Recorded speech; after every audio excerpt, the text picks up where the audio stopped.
हाली से लाली दिखाई सूरज देव भोर के। हेलो दोस्त, आप लोग को मेरा यूट्यूब चैनल में स्वागत है। और आप लोग देख रहे हैं मेरा एलईडी ऑफिशियल। और आज हम लिखे हैं एक छठ गीत। और आप लोग सुनो, मेरा गाना धमाका है। अच्छा लगे तो लाइक करें और चैनल को सब्सक्राइब करें।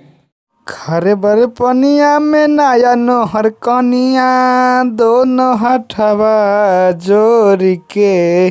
खरे बर पनिया में नया नोहर कनिया दोनों हथवा जोड़ के। हाली से लाली दिखाई सूरज देव भोर के। हाली से लाली दिखाई सूरज देव भोर के।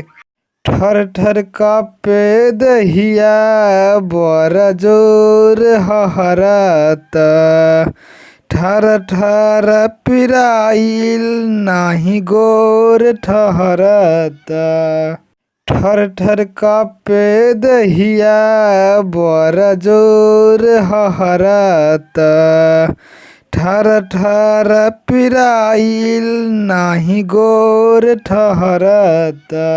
काहे बुझात नइखे रौरा परसनिया सुतल बरे बदरा ओढ़ के।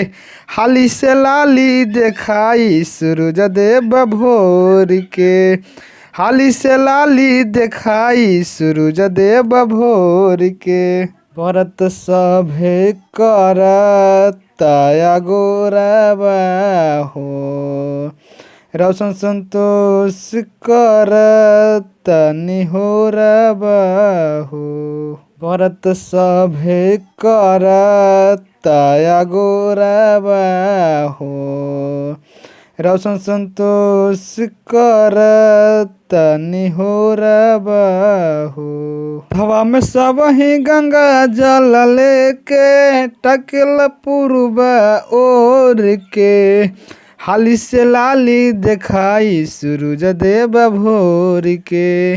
हाली से लाली दिखाई सूरज देव भोर के।